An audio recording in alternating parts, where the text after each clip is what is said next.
Happy New Year, YouTubers, and to all your families and friends. In 2004, we wish everyone peace and prosperity, and a little bit of good news when it comes to the worldly events, I guess, going on around here in Canada, in the US, Israel and Gaza, I guess, Russia and Ukraine, you know. We hope for a positive outcome. So, okay, that's enough of that. We're in the garage on this beautiful day. Sun is shining. We got a little bit of wind, a little bit of snow down. Hardly enough for anything, but it's good for in the garage, right? So this is video 2 of the machine, the Christmas 200E. It is a 1983 on the ATC 200E Big Red. Second year of the Big Red.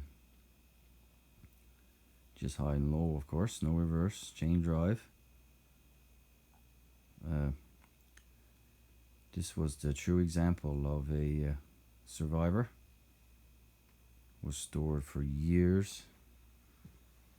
The gentleman I got it off had it down his cottage in his garage, and he was thinking of getting a side by side. This hasn't been used, so yeah, we made a deal there. I had to drive and get it. It's on the first video.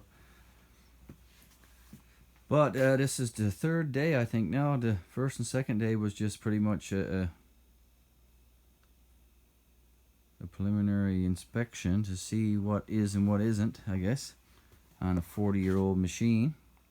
This is the 83 that we were after to complete, well, not to complete our collection, but we did have a gap in the collection, so along with the 200Ms and the big red shaft drives and the ATCs, 250Rs. I'm not going to tell you how old I am, but I guess you'll figure it out. 83. This when I was born in 83, so I mean this thing got something in common there. So a little bit of sentimental value there already. But like I say, don't tell the wife. But thinking about keeping this one. The engine, and I just finished detailing it a little bit. But check out the engine and the frame on this. No spray bomb or nothing on this. This is totally original, whatever you're seeing, except for the tires. The rims hasn't been painted. The racks hasn't been painted. There's a leak in there, stock exhaust, but hopefully something that can be repaired. It's not that loud, but I want to keep the original exhaust, so I might end up doing a patch job on that. If not, I'll just install another one. We're going to order a couple of stickers to complete the big red decals on the back, and I might even go so far as to replace this one here, the specs for your tires and chain tension. So yeah, that's the preliminary inspection. I got it all cleaned up, everything's there, chain boxes, all the original little clips are on. You can't really see there, but it hasn't ever hauled. And I think the price tag is still on top of the inch and 7/8 ball there. Tires are immaculate. No dry rot. Fixed had the brake cables off, adjusted the brakes, front and rear. The handbrake cable is seized, so you want to order that one. Foot brake works, which I just changed the oil. Had the carburetor off, cleaned it out just because. The gold plating and the is still on. Some of the nuts that they used, right? That little bit of plating. Silver gold or whatever it is. Yeah, let's get a shot of this one was made in 12, let me see, December 1982, so it really is a Christmas machine. Yeah, I don't think the Japanese knew that 40 years later it was going to end up here in Newfoundland, central Newfoundland. But anyway, this came from Alberta. There's no rust. There's not a peck of rust. There was just a little bit of dust on it. The factory air filters there. And check out all the clips. Phenomenal. Original brake handles. Even the little rubbers back here. Original, that is a recovered seat, but check out that seat paint. Toolkit. So I thought yesterday I would have had it ready to go, and it was all reassembled, serviced. So when I got a front brake back working on it, I just, just like you would, try the brakes and rock them back and forth. I noticed the front tire would stay stationary on the ground, and the front end would move probably 2.5, 3 inches. So, somebody sunk my battleship, right? Let the air out of my balloon. So of course, you know what happened then?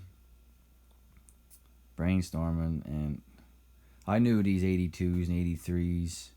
84 shaft drive, famous for them front ends. People were swapping them out for the 200M. But then, of course, you got to cut all your brackets for your headlight cage and for your front rack. You got to go back over on the front end. It just opens up a can of worms. That's I wanted to. Just the goal here was to get something factory.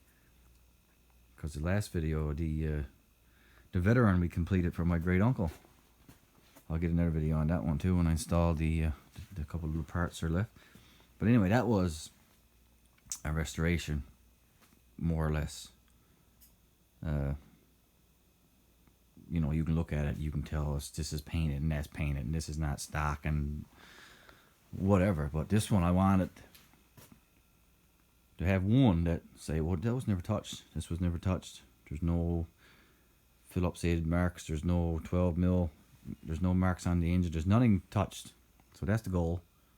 Even our 250Rs back there, you can tell that there's 85 parts on an 86 and stuff like that. So we got an 83 here, bone stock original, except for the tires and seat cover, so and battery.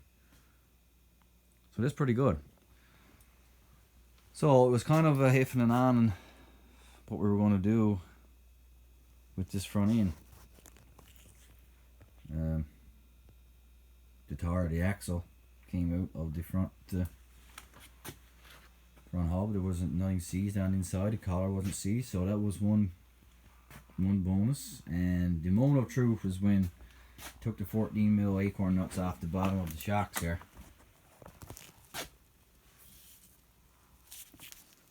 And let that go, right? Water poured on the floor. I wasn't getting no rebound whatsoever, because I guess the Teflon bushings inside were worn, so I didn't know to what extent. So here we are, we're down to the shocks. That is pretty much just a damper full shock assembly. Goes up through the tube and bolts up top here. It's like a mini motorcycle. I don't know if you guys remember them old 2-shock dirt bikes, will say, on the rear. Some of the little smaller ones, the 70s and the 100s, had them little tiny springs on the back. So in essence, that's pretty much just all it is, shoved up through that tube. So you're gonna get a bit of end play, right? And there's Teflon bushings. Not sure if we can get to see it, but inside that tube, which got to be cleaned out, there's little Teflon bushings that comes down to about here, that keeps the keeps it stationary rather than getting any end play forward and reverse. So looking at a couple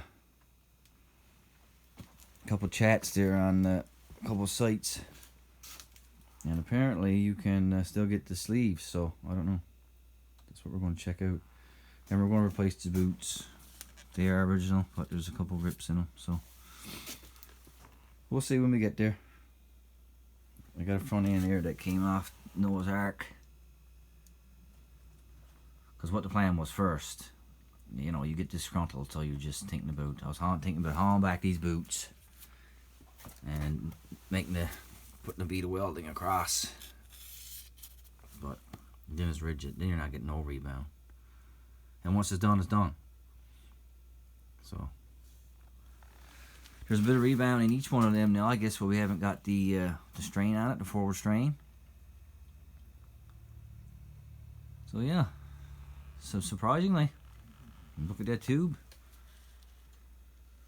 You know, it's just a testament to the bike, because it was really disappointing to see at the end of the day, you know, you put your brake on and you get 2 or 3 inches of slop. You know, people's, you know, well, that kind of puts a dampener, pardon the pun, on the whole bike.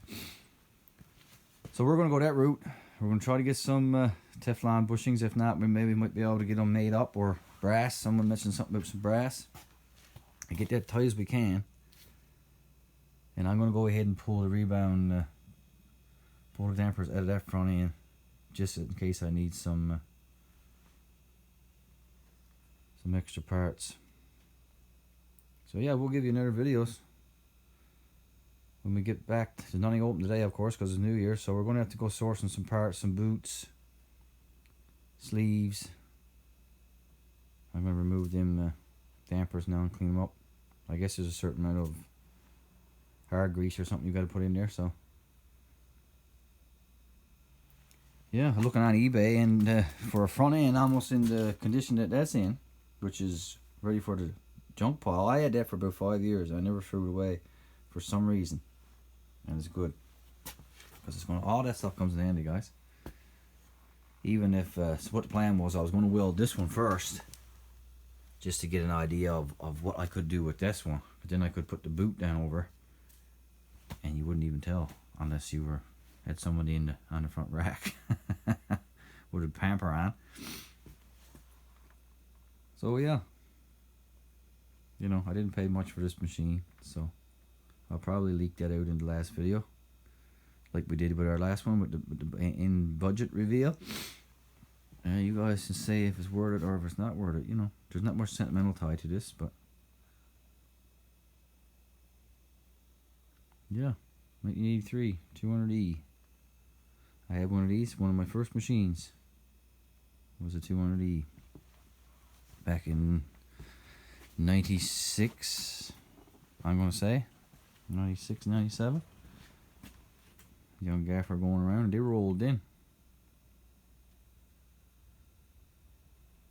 Sorry, I'm stretching this video a bit long, but anyway, that's good. That she flicked the key now. She fires up, idles. All the pilot jet, the main jet, everything's all clean. The carburetor was remarkably clean. The tank is close to new. There's not a dent, mark, scrape, except for a bit of wear there on where the seat rubs. So we'll keep you informed on this little gem in the days to come, and hopefully get out for a ride. I got the veteran is being stored for a few days. Get me some room in here, so we'll get them side by side and get a little video probably. See what you guys think. Anyways, thanks for watching. Happy New Year, friends and family, and everybody.